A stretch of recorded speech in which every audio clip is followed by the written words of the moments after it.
Babies, I've got babies.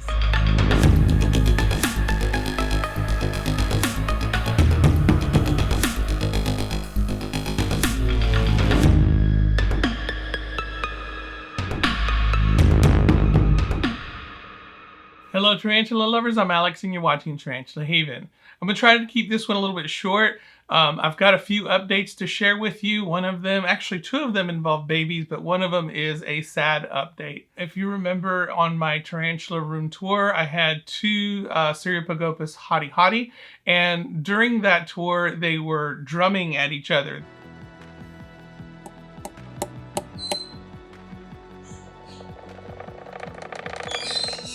They were actually showing interest in each other. So I figured I'd go ahead and pair them since they were showing so much interest. So I cohabitated them. I shark tanked them where I put them in a larger enclosure and put both of their enclosures in there, opened the lids, and kind of let nature take its course. And I let them live together for a couple of days, and I kept an eye on them, watching them, checking on them, that kind of thing. And it seemed like everything was going fine. Finally, on the third day, I decided I was going to go ahead and put the male back into his enclosure. So he was sitting out of his enclosure and she was back in hers. And when I did, I pulled him out, I put him back in. I noticed that he'd lost a leg in the process. So it wasn't exactly a friendly courtship, but sometimes that happens. And he lasted probably about a month after that, and then he just passed away. That was to be expected because he was a mature male, but I didn't think that he would have passed away that quickly. So I was a little bit glad that I did pair them because I was intending on giving them to somebody, but obviously that didn't happen because he died. So that's not necessarily the sad part. That was expected.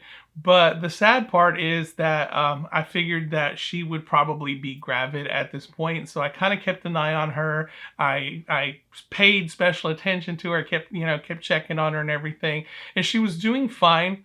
And it did seem that she was getting gravid. Her abdomen was getting quite large. And this weekend I went to check on her and she was dead.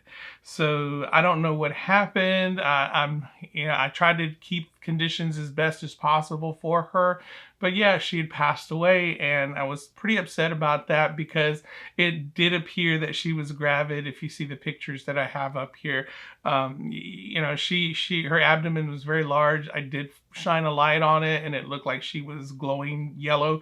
So honestly, I don't know what happened. It's one of those weird things. Someone on Instagram mentioned that maybe it could have been bacterial buildup because she was moisture dependent, and that sometimes that kind of happens. So that is definitely something to consider when keeping moisture dependent species. So in the future, I'll probably rehouse and put her into a fresh enclosure if something like that were to happen. But yeah, I'm sad because that was my last sea hottie, and I think they're a beautiful species. I wish that hadn't happened.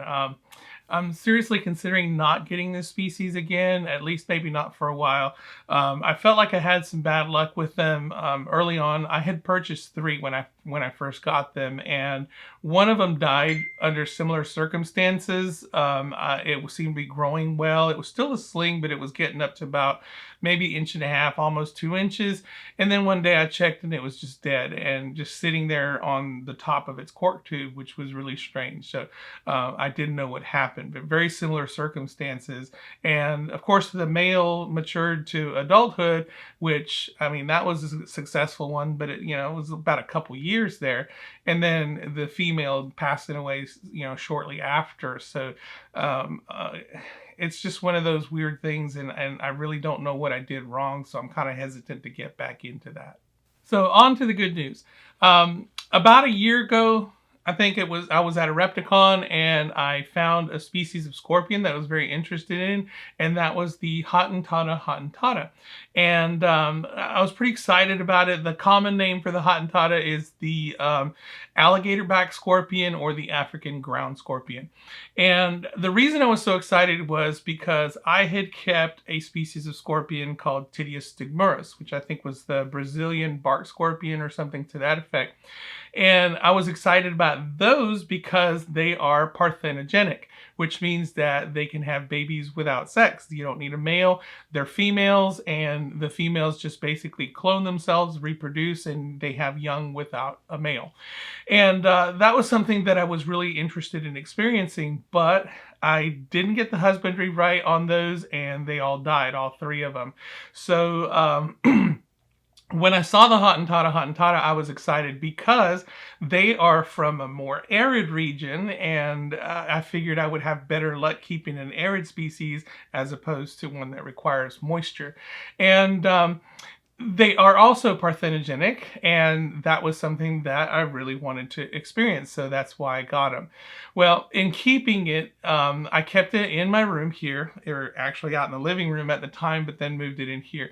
And then, I would feed it, and I would do everything that I was supposed to do with it, and it seemed like it was doing okay. It was eating. It would never eat in front of me. It was just, I would put roaches in it, and then sometimes I'd look in and I'd see her holding it, eating a roach, and they would just disappear. So I knew it was eating.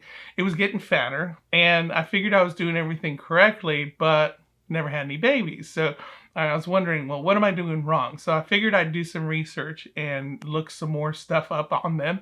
And one thing that I did find out is that they require heat.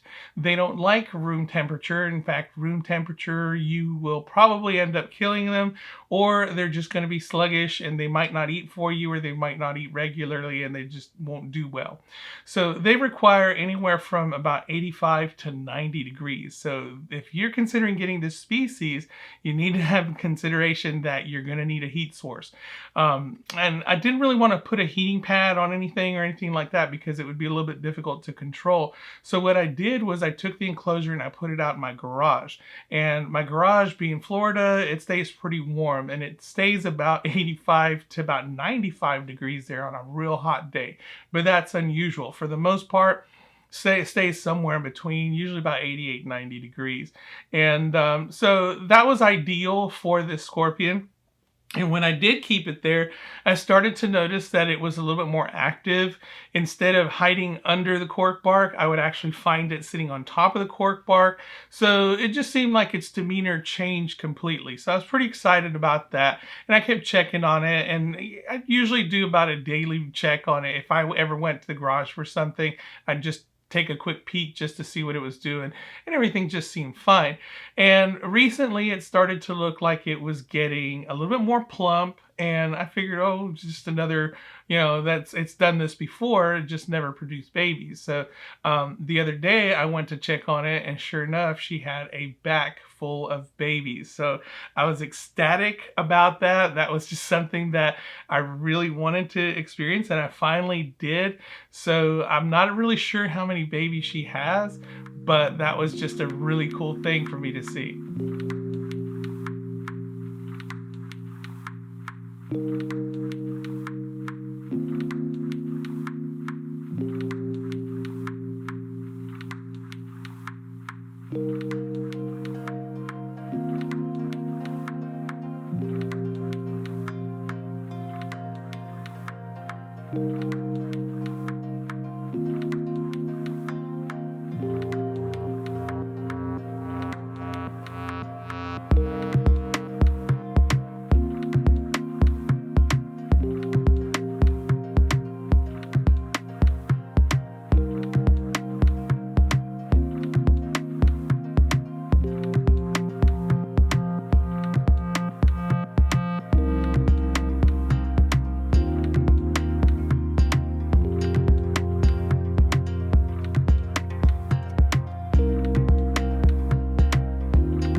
So what am I going to do with so many babies?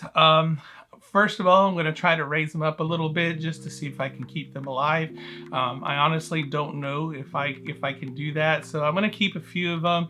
I thought about maybe giving some away. I asked Richard Stewart of Tarantula Collective if he wanted some. He didn't seem too enthusiastic about it, but I do know he has one. I saw a recent picture on his Instagram, so maybe he doesn't want to have too many of them because they will have lots of babies. So I'm not sure yet. I'll probably try my hand at raising them, see if I can get them to any kind of decent size, and then maybe I might sell some off or trade some or something to that effect. But I'll definitely keep some as holdbacks just so I can keep on having more populations of them, because every single one that is born is a female and has the capability of producing more babies when it does reach its adult stage. So what I'm going to do is I'm going to put them in this deli cup. There are still several of them that are on mom's back, but once they crawl off her back, then they're ready to go into the enclosures. So I'm going to keep them here and keep them communally for a little while, and then I'm going to separate them out into their own separate enclosures and see how far I can get with them. But they are cannibalistic, so I can't keep them communally, and I believe mom will eat them if I leave them in there with her, because I think she ate the one that had climbed off of her back early. So I don't want that to happen. I don't want to end up losing every single one of them. So as they come off her back, I'm going to start putting them in here and then separate them out. Of course, I have to consider heat, so I'll probably just keep them in the garage until I set up something in here where they'll have a permanent heat source.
Now, on to the other good news. If you remember my Bacillotheria Safusca Highland, I did a video on me pulling her egg sac, and I opened the egg sac and all of the babies were good.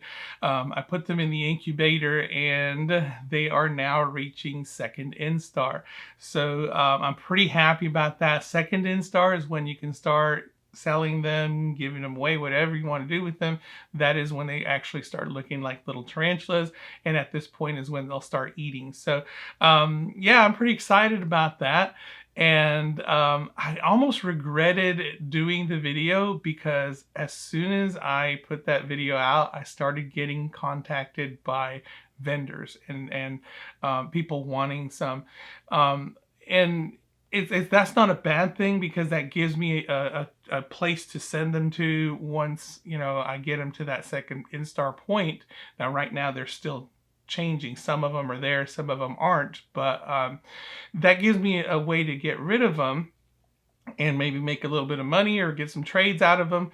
But the bad part is I was getting contacted from vendors from different parts of the United States. And if you remember the laws on these are Sri Lankan species, so I technically can't sell them to people across state lines. So it only has to be Florida. And I do have a vendor that I want to sell them to, but as far as these other people that keep contacting me, I have to keep turning them down. So, it's just one of those things that you have to deal with. And I almost feel like it was a little bit more pressure than I wanted from getting attention from people that I didn't even know. But that's just one of those things. When you have a species that's in high demand, people are going to contact you and they're going to want it.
Aren't they the cutest little things? They're just so cute how they go from looking like eggs with legs. Even on that first instar stage, they just have a little bit of hair and stuff. But once they hit that second instar, they just look like little tiny tarantulas, and that's when they're ready to go. And they're still not quite there. All of them have not changed over yet, so I'm still waiting and keeping an eye on them, making sure that they do change over to second instar. I have had some losses. I believe there was a total of 66, which is not a huge egg sac, so that means there's not tons and tons to go around. But 66 is what I started with. When they started molting from eggs with legs to first instar, I lost 3. So 3 of them just didn't make it. They didn't fully molt, and that might have been a humidity issue on my part, so I need to make sure I keep an eye on that. And then in second or first instar, I did have a couple that ended up dying as well. So I need to do another count, and I'm not really sure how many I have, but I'm thinking I might be at 60 right now. So once they all get to second instar, I'll go ahead and sell those off. And of course, I'm going to keep my holdbacks so that I can increase my breeding stock, but I might sell some independently as well. I've got some people that have contacted me that do live in Florida that wanted to buy some off of me. So those are my plans for those tarantulas. And when it comes to them, second instar, the sooner the better. Once you hand them off to somebody else, they become their responsibility, and I don't have all those little babies to worry about feeding and caring for and all that, because sometimes you do lose some, especially when you're dealing with that many. So that wraps it up for me today. I hope you enjoyed it. Before I go, I do want to point you in the direction of the Tarantula Tubers Saturday Night Takeaway. If you haven't watched this yet, it's a really cool thing to watch. They live stream every weekend and they interview different Tarantula Tubers or Tarantula YouTubers. I was on, not this last weekend, Tarantula Cat was on this last weekend. I was on the weekend before, and the weekend before that they had Richard Stewart of the Tarantula Collective. And they've got some exciting stuff coming up. They do have it on separate channels though, because the people that participate, and I can't remember every single one of them, but their Facebook group is the Tarantula Tubers Saturday Night Takeaway, and I'll post that down below in the description so that you can go to that link, and they usually announce who they're having about 2 or 3 days before they have them on the air. And I know that they've got some exciting YouTubers coming up. They also have links to the previous ones that they've done. Sometimes they last a very, very long time. I think I was on there for 5 or 6 hours. So it's a pretty interesting thing to get to meet your favorite YouTubers, and it's more of a it's a live stream, so you get to see more of their personal side and not the persona that they portray on their channel. So you get to ask questions, and sometimes well, every single time they have little giveaways too, so you might win something. So definitely check them out. That's the Tarantula Tubers Saturday Night Takeaway. And that wraps it up for me today. I hope you enjoyed it. If you did, please give me a like. If you want to see more, subscribe. If you want to support this channel, I do have a Teespring store where I sell Tarantula Haven merchandise, and I'll post a link down below. All the proceeds from the merchandise go directly to help grow and support this channel. Until next time, keep loving them tarantulas and scorpions.